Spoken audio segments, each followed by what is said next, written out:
अमन का शहजादा शहजादा prince of peace prince of peace prince of peace prince of peace. Welcome back. Break के बाद हम आपको खुशामदीद कहते हैं प्रिंस ऑफ पीस में। सलामती का शहज़ादा यीशु मसीह सुलह और सलामती का शहज़ादा, वो बादशाह है, उसकी बादशाही की बुनियाद सलामती है। हम शुक्रगुजारी करते हैं। आज का जो टॉपिक है, ब्रेक पर जाने से पहले हम सीख रहे थे, खुदा के खादमीन के वसीला से खुदाम ने बहुत अच्छे तरीके से वजाहत की कि खुदाम की बादशाही दर हकीकत क्या है। और ब्रेक पर जाने से पहले पादरी जावेद तबस्सुम साहब ने बहुत अच्छे तरीके से आसमान की बादशाही का जिक्र किया कि पहली जो किंगडम थी वो आसमान पर थी, फिर उसके बाद उन्होंने आदम का जिक्र किया और फिर हम नमरूद का देखते और मुख्तलिफ अदवार में मुख्तलिफ बादशाह हुए हैं। तो जी भाई साहब, ब्रेक पर जाने से पहले बहुत अच्छी आपने वो सारी तमहीद बांधी और किस तरह बादशाही जो है वो जब बादशाह करप्ट हुए, उनमें करप्शन आई और उनका दिल फिर गया और वो गलत राहों पर चले गए, नतीजतन उनके किंगडम ख़त्म होगी। और कलाम में लिखा है कि जिस बादशाही में फूट पड़ जाती वो कायम नहीं रहती। तो जी आप मज़ीद इस हवाले से क्या नाज़? मैं पर सब यही कहना चाहता हूँ कि बादशाही कायम ना रहने की वजूहात इंसान के अंदर गुनाह आया, जब भी आया लालच लोगों के अंदर आया, मुख्तलिफ़ तरीक़ा से लोग गिरे। मसीह बादशाह ऐसा बादशाह है कि पहली तो बात है वो पाक है, पाकीज़गी से भरा है, नाराज़गी नहीं पाई जाती। और ये ऐसा बादशाह है कि इसको कोई लालच नहीं है इक़्तिदार का। ये तो ऐसी मनादी करने आए कि लोगों को निजात देनी, बल्कि आसमानी बादशाहत में दाखिल करने के लिए आया। लोग समझ जाएँ कि मैं क्यों आया, यीशु मसीह बताना चाहते हैं। लोगों की समझ में नहीं आ रही, वो दुनिया की हुकूमत के बारे में समझते कि शायद ये वो बादशाह पला, तो उसकी इसलिए तो परेशानी हुई कि शायद ये मेरी कुर्सी लेने के लिए आया। ऐसी बात नहीं थी, खुदावंद तो कुछ और बताने आए थे। जब लोगों को समझ आई तो, और मैं ये कहना चाहता हूँ जिनको समझ आई, यकीन जाने उन्होंने रास्ते में कपड़े बिछाए हैं, उन्होंने इज्जत दी है खुदावंद जी। को। बिल्कुल बिल्कुल, वो समझ गए कि ये बादशाह हलीम है, ये तो बातें कुछ और हैं। तो इसलिए मसीह बादशाह जो है ये मुनादी कर रहा है कि मैं तुम्हें बताने कि असल बादशाह मैं हूँ और मैं तुम्हें आसमानी बादशाह में लेकर जाने वाला हूँ। मैं इसकी मुनादी करने आया हूँ। और मैं ये बात आपको बताना चाहता हूँ कि देखिए, एक वक्त था वो गधे पर आया था, अब वक्त वो गुजर गया, अब वो गधे पर नहीं, अगर सफ़ेद घोड़े पर आएगा, हाथ में लोहे के असा होगा, सही। और कलाम में लिखे उसके सर पर बहुत से ताज हैं जी, आंखें आग के शोले की मानद हैं, मुंह से तलवार निकलती है, कौमों का इंसाफ करेगा, कोई नहीं बचेगा जी। और अब तो मौका है कि मसीह बादशाह को लोग तौबा करके कबूल कर लें। उस वक्त ऐसा होगा कि वक्त नहीं मिलेगा जी जी जी। कलाम में लिखा जो वो आएगा सफ़ेद घोड़े पर, लिखा है कौमें छाती पीटेंगी, सही, मातम करेंगे कि हमने इसको बादशाह क्यों नहीं माना। ये बड़े बड़े पहलवान फौजी ये परेशान हो जाएंगे और कहेंगे हमें बर्रा के गर्ज से बचा लो, उसका रोज़े जी वहाँ पहुँचा। बिल्कुल। तो मैं ये कहना चाहता हूँ आज दुनिया को कि मसीह को बादशाह मान लें, उसके खादम आपको बता रहे हैं बिल्कुल कि उसको अपनी जिंदगी में ले लें, यीशु को बादशाह मान लें। वो आपके दिलों पर बादशाह करना चाहता है जी। आप उसको अपनी ज़िंदगी में जगह दें तो फिर आपकी दुनिया बदल जाएगी, आपके घराने में खुशहाली आ जाएगी। हाँ जी। तो ये आज की मतलब ये दावत है, मसीह दावत देने आया है कि मैं तुम्हारा बादशाह बनकर आया हूँ। मैं भी आसमान से आया हूँ, तो मैं तुम्हें आसमान पर ही ले जाना चाहता हूँ। मेरी बादशाह को कबूल कर लो, मैं तुम्हारा बादशाह हूँ। और आज जो उसके लोग हैं वो उसकी बादशाह हैं, जो कलीसिया उसकी बादशाह हैं, हाँ जी, रूल करते हैं। तो इसलिए मैं समझता हूँ कि हम सबको तैयार रहना चाहिए। वो सफ़ेद घोड़े पर आने वाला है और वो बादशाह करने आएगा और फिर 1000 साल बादशाही का आगाज़ होगा। तो ये बहुत, हाँ जी, तो ये बड़ा लंबा चौड़ा एक प्रोग्राम है खुदा का। तो हमें तैयार रहना चाहिए और हम लोगों को भी तैयार करें खुदा की बादशाहत के लिए। खुदा ने जो हमें ये सिखाया कि अब पहले यीशु ने मुनादी की और आज हमें तौबा की मुनादी करने की ज़रूरत है, क्योंकि कलाम में लिखा है कि बगैर निजात के तौबा के उसकी बादशाही में को जा नहीं सकता। बिल्कुल बिल्कुल। इसलिए तैयारी की ज़रूरत है। बिल्कुल। शुरू में पास्टर आशिर जसरा ने भी यही बात बताई थी कि ये बुनियाद है जी जी और ये शर्त भी है जी जी उसकी बादशाही में दाखिल होने के लिए। तौबा जो है वो पहला स्टेप है। जी जी तो अगर कोई शख्स तौबा ही नहीं करता, जी जी अब कई लोग तौबा पढ़ते हैं, तौबा करते नहीं है। और फिर बादशाह साहब ने फरमाया बड़ी अच्छी बात पास्टर अबेद मॉरिस ने, उन्होंने कहा कि सिर्फ तौबा ही करके ना ये दावा करें कि जी मैं खुदा की बादशाही में, बल्कि तौबा के मुआफिक फल भी लाना है। और जब हम तौबा के मुआफिक फल लाएंगे तो फिर हकीकी मानों में हम उसकी बादशाही के वारिस होंगे। पर सब रसूल पौलुस फरमाते हैं, जी आए भाइयों क्या तुम नहीं जानते कि बदकार खुदा की बादशाही वारिस नहीं हो सकता। वाह, ये तो साफ लिख दिया है बिल्कुल बिल्कुल। कि बदकार उन दरवाजों से जाए जा दाखिल ही नहीं हो सकते, सकता। सही। तो बरे के खून से जामे धोने पड़ेंगे, नजात पानी पड़ेगी, तौबा करनी पड़ेगी, यीशु को कबूल करना पड़ेगा, नजात ना मानना पड़ेगा, फिर जाएंगे। वैसे कोई तरीका नहीं है। मैं आपसे बिल्कुल मुत्तफिक हूँ। कलाम में लिखा है कि जितने लोग उसका कलाम कबूल करते और निजात पाते थे वो उनमें शामिल हो जाते थे। तो निजात याफ्ता लोग खुदा की बादशाही में जाएंगे। कोई धोखे में ना रहे, कोई गलत फहमी में ना रहे कि जी मैं तो मसीह ख़ानदान में पैदा हूँ, मैं तो डायरेक्ट ही आसमान की बादशाही में जाऊँगा। आप इस गलत फहमी से बाहर आएँ। आज जिस मौजू पर हम गुफ्तगू कर रहे हैं वो खुदा की बादशाही, बादशाह और तौबा है। खुशखबरी की बात हो रही है। पास्टर आशिर जसन साहब भी मौजूद हैं, मज़ीद जानेंगे, सीखेंगे। जी भाई साहब, मज़ीद आज इस मौजू पर आप क्या पैगाम? जी डॉक्टर साहब, इसके तल्लक से हम और बहुत सारी बातें हैं। खुदा यीशु मसीह की सारी खिदमत इसके बारे में भरी पड़ी है। खुदा की बादशाही के बारे में और रसूलों की खिदमत भी खुदा की बादशाही के बारे में रही है। महवर मौजू मरकज़ जो था वो यही था। बिल्कुल ऐसे ही है। इस तल्लक से हम मज़ीद सीखते हैं खुदा के पाक कलाम में से कि लोग खुदा की बादशाही के मुंतज़िर थे। जी, खुदा की बादशाही इंतजार कर रहे थे वो, कर रहे बिल्कुल थे। सही। और जो ज़करिया 9वां बाप उसकी नामी आयत है कि ए दुफ्तरे सयून, ए यरूशलेम की बेटियों, ठीक है, देख तेरा बादशाह, वो मुंतज़िर थे। सही। और इस तलक से हम खुदा की बादशाही के बारे में मत्ती की इंजील उसका 6 बाप उसकी 33वीं आयत में पढ़ें तो पहले तुम उसकी बादशाही और उसकी रास्तबाजी की तलाश करो। पहले तुम उसकी बादशाही और उसकी रास्तबाजी की तलाश करो।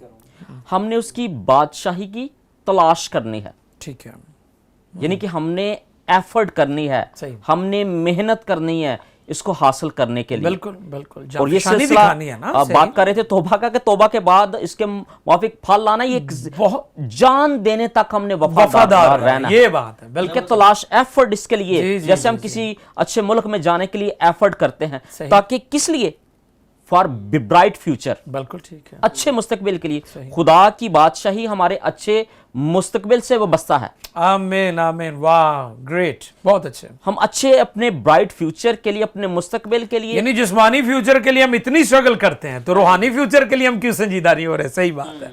और ये इसके लिए हमें कोशिश करनी है जी, इसके लिए हमें दुआ करनी है। खुदावंद ने दुआ रुबानी में पहली बात ही ये सिखाई, वाह बिल्कुल ठीक है, कि खुदावंद की बादशाही आए, इसके बारे में हमने दुआ करनी है। खुदावंद की बादशाही के बारे में यह है कि खुदा की बादशाही जो टोटली वर्ल्डली जो है, दुनिया की जो बादशाहत है उससे डिफरेंट है, बिल्कुल, जिसकी तस्वीर हमें यशायाह नबी के सहीफे उसके 11वें बाप में मिलती है। मैं पढ़ना चाहूँगा जी जरूर, ताकि हमारा एक इस तलक से एक और कॉन्सेप्ट कि खुदावंद यीशु की जो बादशाही है उसमें खून नहीं है, तशद्दुद नहीं है, बेज़रर है वो। वाह। हम इसके पढ़ेंगे 6 आयत से, पस भेड़िया बरे के साथ रहेगा। ये खुदा की बादशाही जो ऐसी होगी कि भेड़िया खूनखार है और वो तो जानवरों को फाड़ डालता है, खाता है, नोचता है।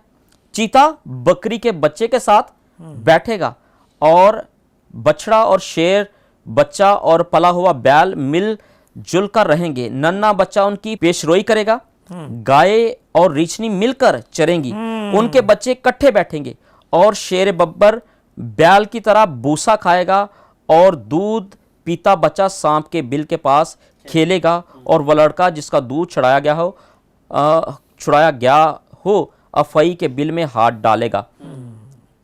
ये सारी बातें हैं कि खुदा की बादशाही कैसी है। वाह, ये उसकी खुसूसियत है, उसकी बादशाही की, बल्कि खुदावंद यीशु मसीह की जो बादशाही जब आएगी कौन कौन सी, तो वहां पर कोई ना जानवर पर जुल्म करेगा, नेचर बदल जाएगी, नेचर बदल जाएगी, नेचर सोच बदल जाएगी। बिल्कुल सही, जो कहा जाता है कि नेचर कभी बदलती नहीं है, बिल्कुल यहाँ बताता है कि कलाम बता रहा है कि नेचर बदल जाएगी। बिल्कुल सही। और ये पकीज़गी के साथ, रास्तबाजी के साथ होगा, और जिनके जो है जामे बरे के खून से वो उस बादशाही में दाखिल होंगे। और खुदा की बादशाही के तल्लक से कि इसका हुक्मरान जो है, सारा ज़मीन और आसमान का सारा इख्तियार तो खुदावंद यीशु मसीह के पास है। अदालत का सारा काम, बादशाही का सारा काम वो तो खुदावंद यीशु मसीह के पास है ना। सारी सल्तनत उसी के कंधे पे है। बिल्कुल।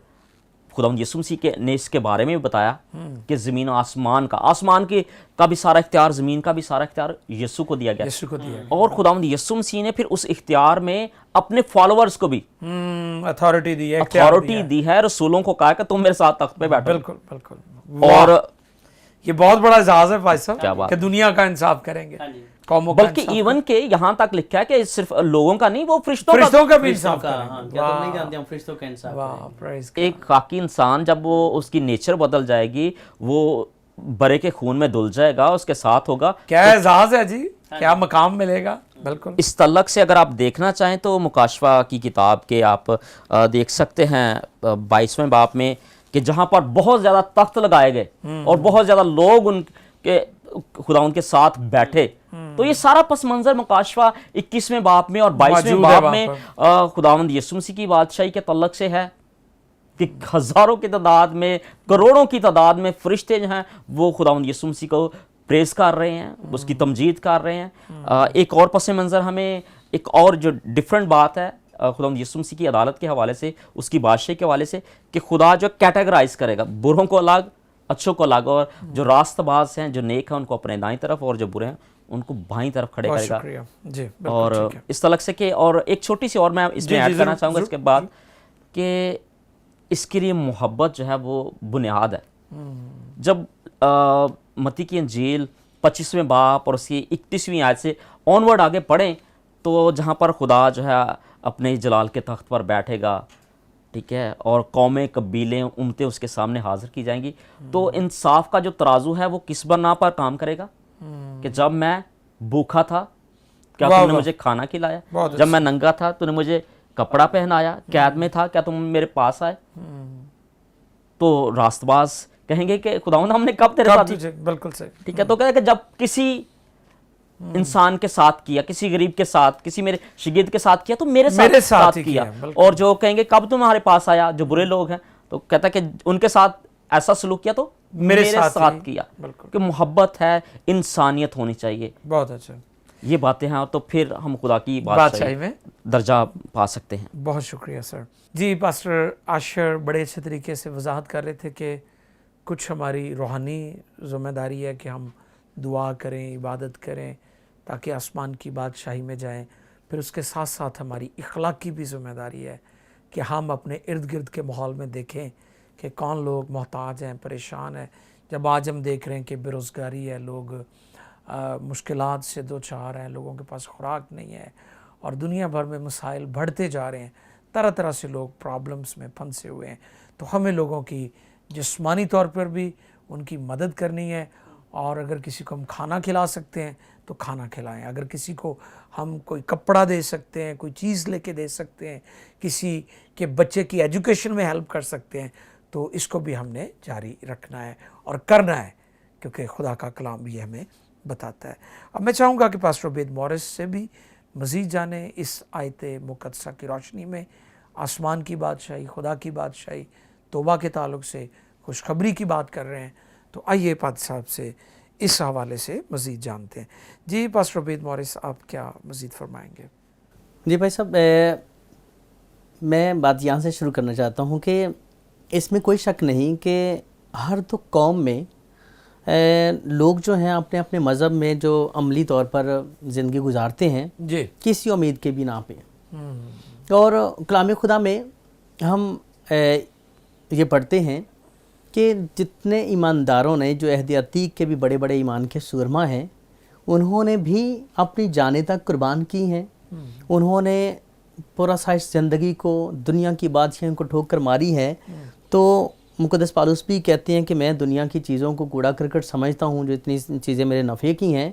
तो ये सब एक उम्मीद में थी, और वो उम्मीद थी, कलाम खुदा में लिखा है कि बनी इसराइल तो मुल्क मऊद दुनिया ही से लेके तो दुनिया ही तक की बात है, जबकि अहद जदीद की कलीसिया उनको जो है उसे बेहतर मुल्क उसकी उम्मीद जो है वो दी गई। मैं चाहूँगा कि ज़रा हम आयत मुक़द्दसा देखें इब्रानियों के नाम मुक़द्दस पौलुस के ख़त में। जी ज़रूर। और इब्रानियों के नाम मुक़द्दस पौलुस का ख़त और उसके 11वें बाब की 13वीं आयत मुक़द्दसा से, जी। ये सब ईमान की हालत में मरे और वादा की हुई चीज़ें ना पाई, मगर दूर ही से उन्हें देखकर खुश हुए और इकरार किया कि हम ज़मीन पर परदेसी और मुसाफिर हैं। जो ऐसी बातें कहते हैं वो जाहिर करते हैं कि हम अपने वतन की तलाश में हैं। पता चलता है कि वो किसी चीज़ की तलाश में हैं, और जिस मुल्क से वो निकल कर आए थे उसका ख्याल करते तो उन्हें वापस आने का मौका था, मगर हकीकत में वो एक बेहतर यानी आसमानी मुल्क के मुश्ताक थे। तो ये आसमानी मुल्क जो है उनकी बादशाही, दूसरे लफ्ज़ों में हम ऐसे कह सकते हैं, इसलिए खुदा उनसे यानी उनका खुदा कहलाने से शर्माया नहीं, चुनाचे उसने उनके लिए एक शहर तैयार किया। अब इसके बाद 24वीं आयत मुक़द्दसा देखें तो उसमें लिखा है, ईमान ही से मूसा ने बड़े होकर फ़िरौन की बेटी का बेटा कहलाने से इनकार किया, इसलिए कि उसने गुनाह का चंद रोज़ा लुत्फ़ उठाने की निस्बत खुदा की उम्मत के साथ बदसलूकी बर्दाश्त करना ज़्यादा पसंद किया, और मसीह के लिए लानतान उठाने को मिस्र के खजानों से बड़ी दौलत जाना, क्योंकि उसकी निगाह अजर पाने पर थी। तो ये दुनिया की दीगर अक़वाम, कहा जाता है कि सुमरी और बाबली लोग और मिस्र के लोग जो थे वो भी भले ज़िंदा खुदा को न मानते थे, तो भी इन कौमों में एक उम्मीद का तस्वर जो था वो पाया जाता था कि मिस्री लोग जो थे वो जो मम्मियाँ जो दफनाया करते थे, बिल्कुल उसमें वो उनके आसाइशों के लिए भी इवन नौकर चाकरों को भी कत्ल करके रखा जाता था कि इनकी आगे एक बेहतर ज़िंदगी होगी और उसमें इनको यही पुरसाइश चीज़ें मिलेंगी। तो वो भी इस उम्मीद पर ये किया करते थे, हालांकि उनका खुदा के जिंदा कलाम के राब्ते में कोई कॉन्सेप्ट नहीं है, लेकिन था। अब कलाम खुदा में जो असल मकसद है, यहाँ पर मैं हम सब की जो मंजिल है वो ये है कि हम ये देखें कि कलाम खुदा ये फरमाते हैं कि हम खुदा के ज़ोर से जला वतन हैं। जब जला वतन हैं तो हम ईमानदार उनके ज़िंदा कलाम के मानने वाले वो हमेशा इस बात को मद्देनज़र रखते हैं कि हम इस दुनिया पर मुसाफिर और परदेसी हैं। तो हम ईमानदार जो हैं वो खुदा उनके ज़िंदा कलाम की रोशनी में ये जानकर कि हम खुदा के ज़ोर से जला वतन है, और हमारा वतन वो है जो खुदा उनके पास है। पहली बात, हम धत्कारे गए तो खुदा की हजूरी से, और हमारी मंजिल जो है वो वापस खुदा के पास है, खुदा बाप के पास है, और जहाँ खुदा बाप बादशाह है तो उसकी बादशाही है जो हमारी असल जो मंजिल है जिसकी तरफ हमने लौटना है। तो उसी के लिए यहाँ पर हम एक उम्मीद में ज़िंदगी गुजार रहे हैं।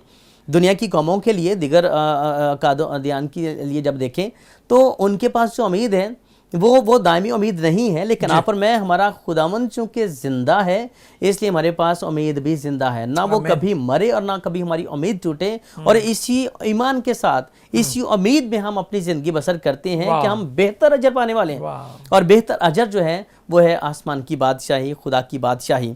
उसके लिए जहाँ हमने दीगर बातों का जिक्र किया है उसमें मैं एक और चीज़ की तरफ तवज्जो दिलाना चाहता हूँ, वो ये है कि खुदा के ज़िंदा कलाम में दुनियावी सोच से बिल्कुल हट कर जो बात की गई। दुनिया के लोग ये समझते हैं कि हाँ बच्चे जो हैं उनको बड़े हो जाना चाहिए, सियाने हो जाना चाहिए और समझदार होना चाहिए बड़ों की तरह। अब दुनिया के लोग जो हैं वो बच्चों को कहते हैं कि बड़े हो जाएं, सियाने हो जाएं, समझदार हो जाएं, जबकि खुदा का ज़िंदा कलाम जो ये कहता है कि जो अपने आप को समझदार समझते हैं, बड़े समझते हैं, वो अपने आप को बच्चे बिल्कुल अब ठीक है। दुनिया बच्चों को बड़ा कर रही है, बिल्कुल तो बादशाही के लिए लिखा है कि जो बड़े हैं जो अपने से बड़ा समझते हैं वो अपने आप को छोटा बनाए, बच्चे बन जाएं, क्योंकि वही जो है खुदा की बादशाही में जाएंगे। और अगर हम ये देखें जैसे पादी साहब भी बात कर रहे थे आसमान पर की उस लड़ाई का, जहां पर इब्लीस जो है खुदा ताला की मानिद बनना चाहता है, और उसने उसी तस्वर को आदम और हवा में भी फूंक दिया कि तुम खुदा ताला की मानिद हो जाओगे। बिल्कुल सही। और खुद भी वो इसी गलती की वजह से, इसी गुनाह की वजह से फेंक दिया गया, गिरा दिया गया, और इसी गलती की बिना पे आदम और हवा को बागे खुदा से निकाल दिया गया। और आज भी बहुत से लोग जो हैं जो इस बात को अभी तक नहीं समझे हैं कि खुदा के ज़िंदा कलाम में जो फार्मूला बयान किया गया वो ये है कि हाँ हम अपने आप को गिराएं, अपने आप को छोटा बनाएं, जिसकी मिसाल खुद खुदावंद यीशु मसीह ने दी। लिखा है कि उसने अगरचे खुदा की सूरत पर था, खुदा के बराबर होने को कब्जे में रखने की चीज ना समझा, अपने आप को गिरा दिया, पस्त कर दिया और यहाँ तक फर्माबरदार रहा कि मौत, बल्कि इसलिए भी मौत गवारा की। और इसके बाद लिखे इसलिए खुदा ने भी इसे बहुत सरबुलंद किया। तो ये सरबुलंदी यीशु मसीह को भी जो मिली है, लिख रहे हैं उसने दुख सह कर उसने फर्माबरदारी सीखी, और यही वजह बनती है कि उसका तक जो है लिखे वो सब मुकामों से ऊंचा, आसमानों से ऊपर जो है वो चला गया। सो ये है खुदा की बादशाही में दाखिल होने का बेहतरीन तरीका कि अपने आप को गिरा छोटा बनाना, कुछ भी आप जो है अपने आप को कुछ ना जाने, अपने आप को गिरा दें, पस्त कर दें, हलीम और फरोतन बनाएं, और यूं जो है आप खुदा की बादशाही के वारिस बन सकते हैं। तो ये बहुत जो है ज़रूरी है। सो खुदा उनकी शुक्रगुजारी करते हैं कि खुदा उनका ज़िंदा कलाम अगर बादशाही हमें बताता है तो उसके लिए हमें वो तरीक़ेकार भी बताता है कि हम किस तरह से आसमान की बादशाही के वारिस हो सकते हैं। बाकी बहुत सारी बातें हैं, इसमें कोई शक नहीं कि जो आसमान की बादशाही के वाले से मुख्तलिफ पज़ल्स हैं, और पज़ल्स को उन तमाम टुकड़ों को बेशरुकात बहुत सारे लोग कंफ्यूज होते हैं, बिल्कुल वो सही तस्वीर या नक्शा पेश करने के लिए जो उनके ज़िंदा कलाम की रोशनी में होना चाहिए, और कोशिश होती है उसमें थोड़ी बहुत तब्दीली ज़रूर होती है कि कोई जो है किसी वाक़े को पहले रखता है, कोई बाद में लेकिन अभी मैं जब ये देख रहा था हज़ार साल बादशाही की निस्बत से कि हज़ार साल बादशाही यहाँ पर जो अमन की बात की जा रही है कि हाँ जो अमन कायम होगा कलाम खुदा में, वहाँ पर खुदावंद यीशु मसीह को जो एक और बादशाह के रूप में भी पेश किया गया, वो है लोहे के आसा से हुकूमत करने वाला, कि यूहन्ना नबी ने भी कहा उसका छाज उसके हाथ में है, मतलब जजमेंट उसके हाथ में है, वो खुद जो है वो खूब जो है साफ करेगा गेहूं को, वो खत्ते में जमा करेगा और भूसी को वो आग में जलाने के लिए। तो उसकी बादशाही, इसलिए कलाम खुदा में दुनिया के बादशाहों को मुखातब करके कहा गया, ऐ बादशाहो डरो कांपो, और लिखे बेटे को चूमो, ऐसा ना हो कि वो गज़ब में और तुम रास्ते में हलाक हो जाओ। तो दुनिया के बादशाहों से लेके जो आम लोग तक हैं सबको जो है मुखातब करके खुद का ज़िंदा कलाम उस बादशाह की निस्बत से बयान कर रहा है कि अगर तुम नहीं गिराओगे, अपने आप को गिराओगे तो फिर तुम गिराए जाओगे। तो इससे पहले कि वो वक्त है कि इससे पहले कि वो वक्त है कि वो तुम्हें गिरा दे, तो उससे पहले तुम अपने आप को गिरा लो ताकि खुदावंद में तुम ये सरफराजी हासिल करो। जिसमें लिखा है तुम तख्तों पर बैठकर कौमों का इंसाफ करोगे, हम बनी इसराइल के 12 कबीलों का इंसाफ करेंगे, हम फरिश्तों का इंसाफ करेंगे। और मैं ये कहता हूँ कि जो आसमानी यरूशलेम जो खुदा की बादशाही में जिसका जिक्र है दुल्हन की तरह रास्ता, लेकिन उसके 12 बुनियादें हैं, 12 दरवाजे हैं, और ये खुदा की बादशाही में उनके लिए जो अजर है ये कैटेगरी के लिखा है कि हाँ इसराइल के 12 कबीलों का नाम जो है बुनियादों में लिखा हुआ है, उस 12 बुनियादों में जो आसमानी यरूशलेम की हैं, और शागिर्द रसूलों के नाम जो हैं वो लिखे हुए हैं 12 दरवाज़ों पर। और इसी तरह एक आम दर्जे का जो ईमानदार है, आम दर्जे का ईमानदार जिनकी बाबत लिखा है कि उनका काम जो है वो तो जल जाएगा, जो उसमें करना होगा, और वो खुद बच जाएंगे मगर जलते जलते। तो ये है वो कैटेगरी के लोग जिनके काम भले मसीह में उस म्यार के नहीं हुए, तो अभी ईमान की बिना पे वो बच जाएंगे, लेकिन अजर उनका चला जाएगा। हाँ जी, हाँ जी, अजर बादशाही में शरीक होंगे। तो ये ईमान है, ये उम्मीद है जिसमें आप में हम जिंदगी बसर कर रहे हैं, और इसी अजर को बढ़ाने के लिए आप में हमें तगोदो करना है कि वही पहली बात से शुरू करते हैं कि तौबा के माफिक फल है, और फल आपके वो काम है जो आप दुनिया में रहकर करते हैं, और उसी से आपको वो एक बेहतर जो है दर्जा उसमें मिलेगा। बहुत शुक्रिया पास्टर उबैद मॉरिस। मैं अजीज़ों शुक्रगुजार हूँ आज की सारी इस गुफ्तगू के लिए कि खुदा ने हम सबों की मदद की। खुदा के खादमों के वसीला से हमने सीखा। बिली ग्रैहम के बारे में मैं पढ़ रहा था कि वो कहते थे कि ज़मीन मेरा सफ़र है और आसमान मेरा घर है। हमने इस सफ़र को भी अच्छे तरीके से बसर करना है, जारी रखना है। जब तक दुनिया में है हम अपने आसमानी बाप को खुश करें, और इस चीज़ को कभी ना भूलें कि आसमान हमारी फ़ाइनल डेस्टिनेशन है। आसमान की बादशाही, खुदा की बादशाही, जहाँ पर खुदा की मर्ज़ी के बगैर कुछ नहीं हो सकता। आखिर में मैं चाहूँगा कि आप हमारा YouTube चैनल जो है PMI TV YouTube चैनल है, आप उसको भी सब्सक्राइब करें। जो प्रोग्राम्स आप हमारे टीवी चैनल पर नहीं देख पाते और आप डिश एंटीना पर या केबल पर नहीं देख पाते, वो प्रोग्राम्स आप यूट्यूब चैनल पर देख सकते हैं। हमारा फेसबुक पेज भी लाइक कीजिएगा PMI TV ऑफिशियल, और PMI TV यूट्यूब चैनल भी अवेलेबल है। तो तो आप ज़रूर हमें फॉलो करें सोशल मीडिया पर और हमारे प्रोग्राम्स के वसीला से बरकत हासिल करें, दूसरों के साथ शेयर करें। आखिर में मैं शुक्रगुजार हूँ जनाब पास्टर आशिर जसन साहब का। पास्टर बहुत शुक्रिया, आप तशरीफ़ लाए। पास्टर अबेद मॉरिस आपका भी बहुत शुक्रिया। पास्टर जावेद तबस्सुम साहब आपका बहुत शुक्रिया। नाजरीन, God bless you all, keep watching PMI television. Prince of Peace, Prince of Peace.